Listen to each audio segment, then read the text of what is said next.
Welcome to Reimagining the Internet from the Initiative for Digital Public Infrastructure at the University of Massachusetts at Amherst. We're talking to researchers, techies, activists, academics, and journalists about what's wrong with the Internet and how to fix it. I'm your host, Ethan Zuckerman. Hey everybody, this is Ethan Zuckerman. Welcome back to Reimagining the Internet. We've got two guests with us today. We've got Andrew Blum, author and journalist. He's the author of 2012's Tubes, A Journey to the Center of the Internet, and more recently, The Weather Machine, A Journey Inside the Forecast. We also have with us Carey Baraka, who's a journalist living in Nairobi, Kenya, but from Kisumu. He's written for Guernica, for The Guardian. He previously wrote about Kenya's attempt to work with McKinsey to build smart cities for rest of world. Andrew and Carey wrote a terrific piece called Sea Change for Rest of World in May of this year. It's a piece about African connectivity, and I wanted to bring the pair of them on to talk about connectivity and its complications. Hi, gentlemen. Hello. How's it going? Bringing connectivity to sub-Saharan Africa feels like it should be a feel-good story. You both make the case that it's a little bit more complicated to that. Who's bringing connectivity to sub-Saharan Africa now, and why should we be concerned about that? Andrew, do you want to go first? So the folks bringing connectivity to Africa these days via undersea cables are Google and Facebook, now Meta. And what's remarkable about that is that they are building these huge infrastructure systems that wrap around the continent that are not technically replacing the existing undersea cables, but are kind of functionally replacing the existing undersea cables, partly because they have so much bandwidth that they make the old cables kind of obsolete by their sheer presence. And the effect, so clearly more bandwidth is always a good thing. But what's remarkable is to understand that this infrastructure will last for a generation. And we need to sort of understand what the consequences of that may be when these cables are wholly owned, or at least primarily owned by Google and Meta. Carey, how does this differ from how Kenya's been previously connected to the internet? Who was building the previous generation of cables, and why is it concerning to the two of you that Google and Meta are now getting into this business? So for a country like Kenya, it was multiple parties, right? So you have private players with private cables, but then you also had certain cables being built by the government itself, right? So there was one that was built just solely by the government of Kenya, and then one that was built by the government of Kenya in collaboration with the government of South Africa, right? So it would touch Mombasa and then like head to South Africa, right? So in all honesty, the concern is less with countries like Kenya and South Africa, which are relatively well served by multiple players, but more with countries where when Google and Facebook and Meta enter, then they will be the only players, right? Because if it's just one cable serving the country, then it means that like that country's internet control is ceded almost exclusively to the company running that cable. So let's talk about that from a legal point of view. Cables, generally speaking, have maintained a pretty high degree of neutrality. Thus far in the internet, it hasn't mattered all that much whether you're using a cable that's owned by Tata or owned by a US corporation or owned by any of these major global telecoms. The bits generally come through. So let's back up a little bit and talk about Free Basics, because I think not all of our listeners are going to be familiar with this. Free Basics was a Facebook project designed to provide free mobile phone data access in a number of developing countries. The idea was it was a reduced data plan. It wasn't going to let you go everywhere on the internet. It was designed to let you go to Wikipedia, local job searching sites, a couple of other selected sites, and of course, Facebook. And the view of this for many critics was that this was Facebook introducing its own non-neutral internet, where it was really the only interpersonal communication service, and it was a way of leveraging its way into markets, taking advantage of the economics of the situation to sort of capture audiences.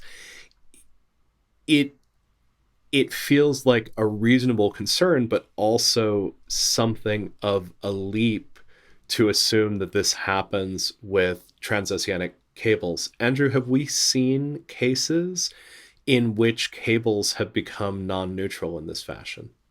Well, a couple ways to think about that. I think it's just worth stepping back and noting that one of the primary goals for Meta and Google, and for that matter, Microsoft and Amazon, is to create cohesive global networks of their own. And we used to talk about those networks as primarily logical networks riding on many other parties' physical infrastructure. But this key shift is that now they are building their own physical infrastructure. So it used to be that we could say, oh, fine, they have a logical network. The internet's a network of networks. That network now spans the earth. But there's always this sort of layering where content providers are running on the physical infrastructure of telecom providers. And there's some sort of stratification of that. And because of that stratification, there's some sort of give and take among those parties. But now we have a vertical integration where content providers are owning their own physical infrastructure. So it's sort of like, well, are they changing? Are they transmitting other people's content? Are they transmitting their own content? Can they be controlling their own content? Are they controlling other people's content? So it's sort of, there's a kind of collapse of the differences there, all of which point to the same thing, which is that the internet is primarily made up now of Google and Meta. It's sort of like, well, are telecoms controlling what goes over their cables? Not necessarily, although some history of government spying and things like that might counter that a little bit.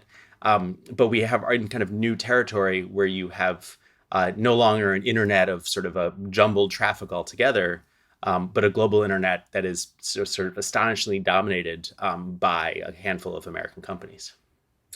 It's interesting because this possibility of vertical integration has existed at other points in time. There wasn't much preventing US telecoms, European telecoms from going in and creating services on top of their data networks. Generally speaking, US companies like Verizon just did a terrible job of doing so, and they ended up sort of partnering with other internet services out there. Carey, in the Kenyan context, we have the incredible example of M-Pesa, which has become another key infrastructure owned in no small part by a global telecommunications company.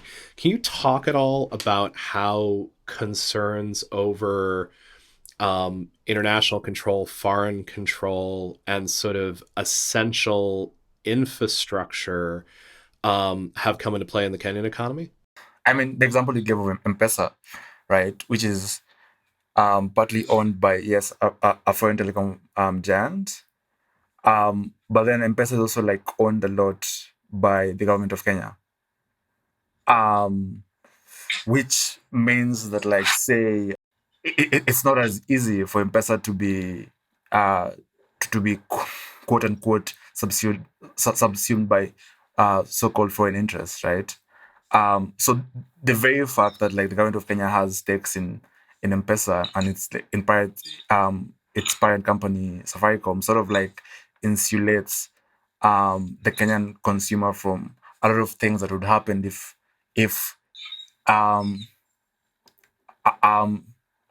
it was entirely like foreign owned, right? But then, like, the problem with, like, say, what Google and Meta are trying to do with internet infrastructure, as Andrew has pointed out, is that, like, they are increasingly trying to own a bigger chunk of the internet. So it's not that it's like the problem is less than that, say, a foreign company or American-based company is owning the cable that is serving a particular territory, and more what happens if that company is the only company that owns that cable, right? So like M-Pesa is a good example of like, yes, it's owned a lot by, I think, British Telecom, but then the government of Kenya also has a huge stake in its parent company, Safaricom, because Safaricom was for a long time a government parastatal, and it sort of still is. So it's like, okay, there's like British Telecom, but also there's like government of Kenya, where like, so control is never entirely ceded. Right. M-Pesa comes to the scene in 2007 as a partnership between Safaricom and Vodafone in the UK. And it's probably the most successful consumer-facing mobile money service on the continent right now. There are a decent number of complaints in Kenya that rival mobile money services that might charge less have difficulty getting traction because you have a service baked into a very popular network. So I was raising it in part because it sounds like that's the fear that Carey, you and Andrew are raising in this piece, this idea that connectivity gives the possibility of sort of baking services into it. And obviously with Free Basics, that's in fact what we saw occur. Andrew, when we were talking earlier, you mentioned that in some cases we've seen what almost feel like vanity projects focusing on the feel-good effects of sub-Saharan African connectivity. It sounds like a bête noire of yours is Project Loon. Can you talk about that and how it might give some context for Google's efforts on the African continent? Yeah, well, Project Loon was Google's X project to supply internet access from balloons floating in the stratosphere, and was and required a very complicated and elaborate system of following air currents in order to stay above the places where they could be most useful for providing that access. And I suppose the and the balloon did prove its usefulness in different situations, both in Africa and in South America, particularly for sort of disaster response. But it was always striking to me that it was very hyped, very complicated, certainly very cutting edge, but solving a problem that we had already solved. And the challenge of which was connecting people to the internet. The more straightforward way to solve that problem would be to dig trenches and lay fiber, which is what's happened most of the world. But clearly, that was sort of too big a challenge for different reasons for Google, and then in a different context for Meta. So I guess what always kind of stuck in my craw was this idea that we would spend a lot of attention looking at complex ways to solve a relatively straightforward problem. Rather than focus on the hard work of building infrastructure more generally. So I was quite struck by the replacement of Loon with big undersea cables, which are the way that we have successfully connected the entire world, and which are perhaps even cheaper than solving a slightly different problem. But it's like, okay, well, now it's sort of time to get down to serious business. Now we're not doing these balloon toys. Now we're actually putting major infrastructure in the water.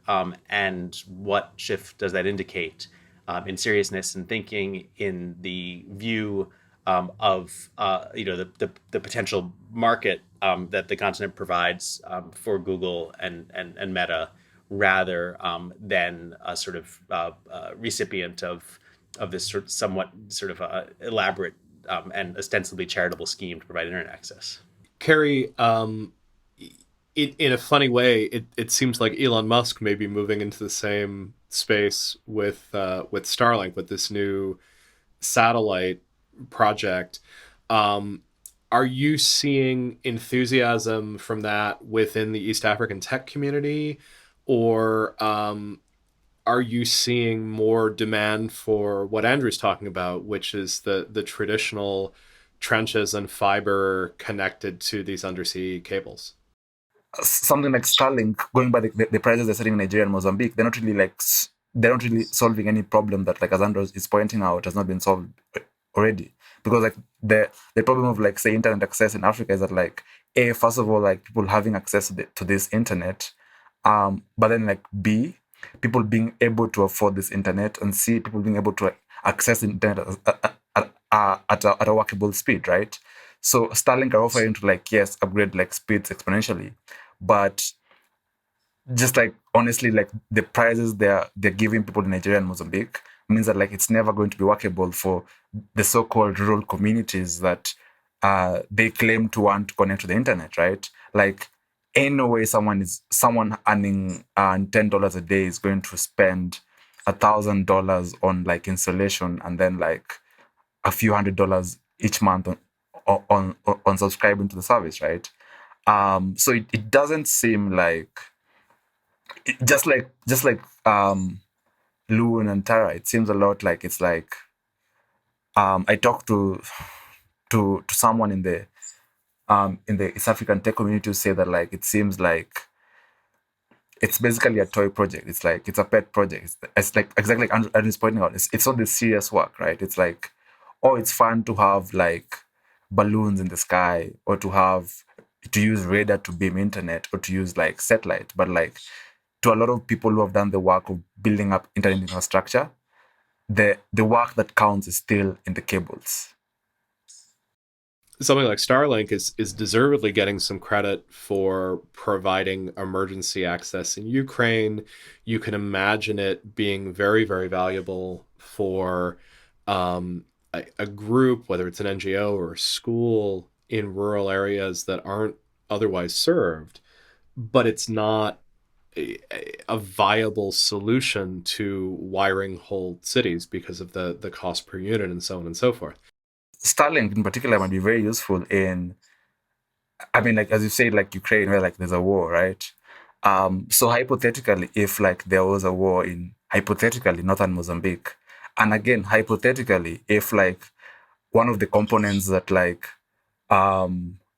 that Tesla needs for its cars is gotten in, again, hypothetically, northern Mozambique, and then hypothetically, if, like, Mozambique was, like, the first country to get access to Starlink in Africa, just hypothetically, maybe all those are connected. It's an interesting hypothetical situation that you put forward there, and I think we'll probably let people look up the mineral industry of Mozambique on their own on Wikipedia here. But it is an interesting thought that in some cases, these projects essentially serve as almost diplomatic efforts for these big companies, which have massively multinational interests. And certainly a government like the government of Mozambique may well be very concerned with connectivity. It may be something to offer to citizens.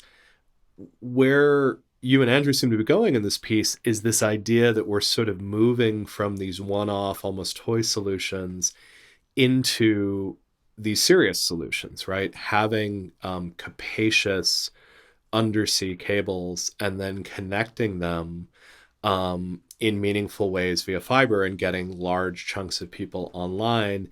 Even if people aren't doing fiber to the home, suddenly having the ability to have 4 and 5G back-ended to these very big pipes is potentially an enormous change here. How does Kenya do this right?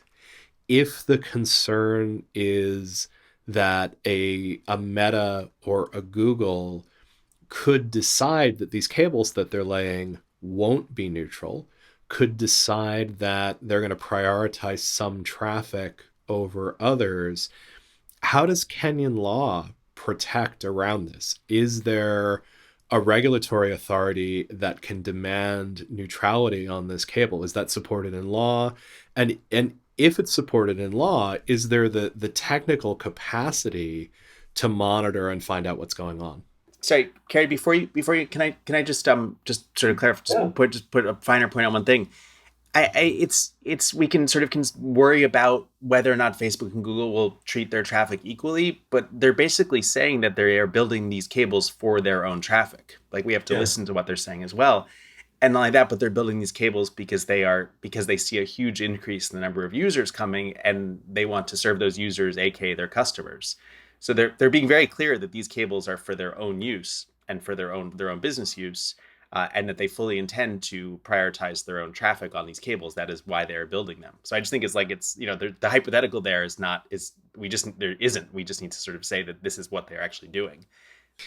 And Andrew, do you think that means that that literally Google will parse out traffic so that traffic going to Google affiliated sites will go through their cable, and traffic to other open websites will have to go via another cable? Are there going to be routers at internet exchange points that split the packets up at that point? I think explicitly yes, and I think it's because they are bringing traffic onto their own network, their own global network, as early as possible in order to move it as efficiently as possible. So at the earliest possible moment, Google will put traffic going to Google servers on Google's own global network and shift that other traffic to whatever telecom they're trading with. I mean, that's very deliberate. They say they are doing that in order to provide better service, which they do. And all hats off to the quality of a Google Meet meeting and how well Google Docs works and Google Classroom, et cetera, et cetera. But it's by no means a sort of speculative. This is precisely the reason they are building these cables, and they say as much. The part that is left unsaid, of course, is that if you want to listen to a track that isn't on YouTube, then it isn't going to work as well. And that's the sort of consolidation of Google's control of the internet writ large, which they talk about, which is the entire the entire goal. That's all there is to it. So it's sort of like, I mean, like you raised a point earlier. It's sort of like it's a much bigger version of M-Pesa, where like M-Pesa is, yes, revolutionary, and like people can send money to like whoever, but it's mostly that people can send money to whoever is on M-Pesa, and whoever is on Safaricom, right? And for years now, like other network providers in Kenya have been filing cases in court, filing cases like regulatory authority, essentially accusing Safaricom of being a monopoly. And because like, yeah, I mean, that's exactly what happened, right? If you have it's happened that like a number of like internet service providers have exited Kenya because like they were unable to get integration to M-Pesa, where like Safaricom just like seemed to point blank refuse to let people transact money across networks. So I can definitely see a situation where like it becomes like the same way with Google. But like the legalities of it, if you just like if you check back to Safaricom, it was only like very recently that like some of these companies managed to like achieve to get the Kenyan High Court to mandate Safaricom to integrate the mobile money networks. But that's like in a country where like while there isn't a lot of like heavy legalities protecting companies and consumers, there is more than like a lot of other countries in Africa, right? So if it was, say, in DRC or in Ethiopia or in these other countries, it's like this very skeptical part of me wants to say that like the same thing that happened with M-Pesa might happen. Like, let me just add like the other problem of like of the fact that like a lot of countries in Africa, the telecom infrastructure is still under like the hands of the state monopoly. So in a lot of countries, it's actually like the state where it's just one company controlling everything. So like there's a part of me that is curious to see like, say, what would happen in these countries if say Google or Meta went to the country? Would the state monopoly fight back? So like there's like that bit of like some of these countries, it's still like uh, the state monopoly which like controls the internet, which like makes it so hypothetically easier during like say elections or whatever for like internet to be shut down because it's just like one person controlling the entire internet. So they're like, okay, you're not going to access the internet. Um, yeah, and then of course like there's like the framework of like yeah. So countries like Kenya, South Africa, and Nigeria have like very strong regulatory systems. Of course, like Nigeria just like went into an entire war with Twitter. Um, Granted, because of like the president's Twitter habits. But then like other follies also like while Kenya has certain laws to protect the consumer, historically with Safaricom, it wasn't very good at doing that because like Safaricom was partly owned by the government and the government was investing in M-Pesa's success. So if we're just to like push another hypothetical and wonder, Kenya has a minister for ICT and he used to be the country director, either the country director or regional director for Google. So it's like if it so happened that Google became a sort of monopoly, and if the people in control of the ministry, say like the people ex Google people, would they be as invested in fighting that control? And what's the likelihood that they return to Google at some point after their government service is also Sure. extremely high. Yeah. But Andrew, understanding now a little bit better what the concern is, and it sounds like the concern in many ways is that these aren't internet cables. These are Facebook cables and Google cables to carry their traffic. They're being celebrated as internet cables. Is this mostly a case of misbranding? Is this a case of if Google and Meta are building their own cables, it's going to undermine the market for open internet cables? Is it a sense that we simply shouldn't allow single company cables to do transoceanic systems? What's your sort of proposed solution here?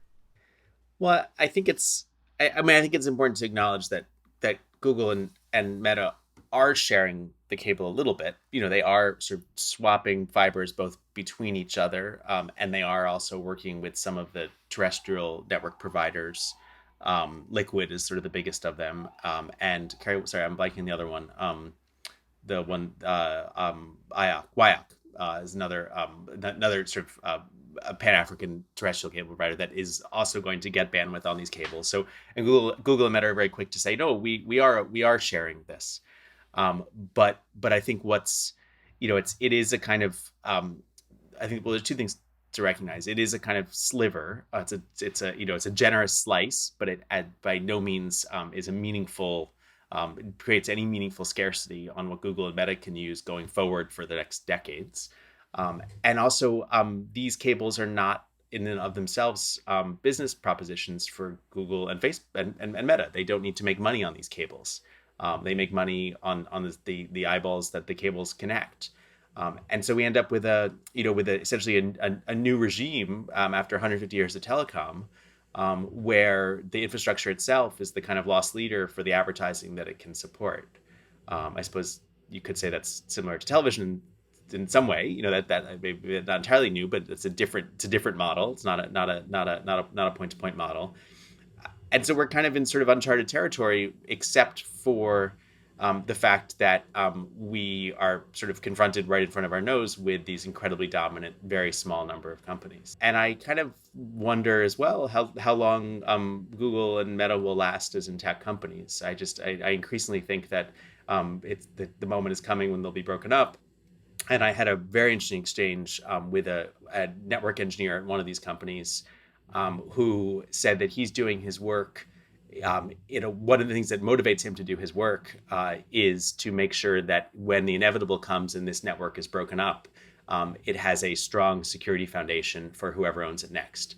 Because that is what the past tells us, that these big telecom networks are built and then they change hands. And so he's trying to make sure that they are in good enough shape. He can put them in good shape for whatever the future may bring. Carey, you were suggesting in some ways that maybe the answer in this is part government ownership. One of the reasons that it sounds like you're less worried about M-Pesa and that dominance than you are about Google and Meta getting involved with this is the notion that government of Kenya has a substantial stake, and therefore has an interest in terms of national service and consumer rights in making sure these systems function and such. Is that a solution here? Is the solution that there needs to be a partnership with government of Kenya, or is there a regulatory solution that says, sure, Google, you can have a cable, but we need to make sure that some parts of the fiber are open and neutral, even if you're using other parts of the fiber purely as your own backhaul? I don't think I would say like that's necessarily like the solution. And I think from like my conversations like with the people in like the tech scene is that like for them, first of all, the more cables, the better. It's that like the more options there are. So it's that like yes, Meta is bringing cables and Facebook is Meta and Google are bringing cables. But also like there's another like giant cable called the Peace Cable, being fronted by a Chinese company. Like I've seen it like called referred to as like something called like the digital Silk Road or something. So like the underlying conviction by like a lot of these people is that like as long as there's as long as there are as many cables as possible, then like sort of like the market is sort of insulated from like there being one dominant player, right? And sometimes like such a cable is operated by a central government, but then there's also like other cables operated by central players, right? So like it becomes like what is happening in DRC where Meta are landing in Mwanda or on the Atlantic, and then they are landing in of course like Mombasa, right? And they are building a terrestrial cable network running through the DRC, running through the rainforest, running through like the Congo River, where there have been like there's previously been like nothing, almost nothing, and the question then becomes that like for me the problem becomes that they are the only people who operate this cable, that it's the Liquid Telecom and Meta partnership. Whereas if there were like multiple terrestrial networks, that like this DRC company owns part of the network, this other foreign company owns another part of the network, the central government owns another part of the network. So then like a lot of like fears are sort of mitigated. Right. The way the way that the US handled this at a certain point was in breaking up monopolies. They created competitive local exchange. And so the theory was, yes, there's one cable there. We understand that it's probably too expensive to lay a second cable, but you have a legal right to purchase bandwidth on that cable and run an alternative operation. So that's one regulatory strategy that could get there. Carey, part of what you're suggesting is that in some ways, what you really just want is diversity. That maybe it's not so bad if Meta or Google have cables that they own, and that, as Andrew is pointing out, are funded via different economics. But what's really dangerous is if it's the only cable, for instance, the only transcontinental cable going through DRC, which is going to be a very expensive cable to run. And possibly even worse, if it's the only cable and no one has rights to carriage on top of it. So we're getting pretty deep into the regulatory weeds, but as you both very helpfully pointed out in the story, this really comes down to how individuals on the continent get bandwidth, what it costs, and what they can do with it. Let me just like add one thing. So like a part of like the case like other internet other telecom providers have filed against Safaricom with M-Pesa is the idea of M-Pesa agents, right? So M-Pesa, I don't know how familiar you're with it, but like M-Pesa works is like the agents all over the country, and you can go and withdraw or deposit money, sort of like an ATM, basically. And all these agents are paid. And so like a lot of these other telecom providers sued the regulatory authority, saying that like we can't hire independent agents by ourselves. It's just too many agents, right? Why not we also use M-Pesa M-Pesa agents, right? Which sounds a lot like what was happening with the internet exchanges. And that fight hasn't been won yet. Right. If we can't get M-Pesa agent neutrality, can we in fact get cable neutrality? Andrew and Carey, thank you so much. Andrew Blum and Carey Baraka are authors of a great piece called Sea Change for Rest of World. It's a real eye-opener about these really complex politics of who is creating the next generation of connectivity for sub-Saharan Africa, other parts of the developing world, and the implications that this has associated with it. Andrew and Carey, thanks so much for being with us. Thanks for having us. Thanks for having us. It's been a pleasure. Reimagining the Internet is hosted by me, Ethan Zuckerman, and produced by Mike Sugarman, who also composed this music. Follow us at publicinfrastructure.org to learn more about what we're up to at the Initiative for Digital Public Infrastructure, and please subscribe to this podcast wherever you're listening to it.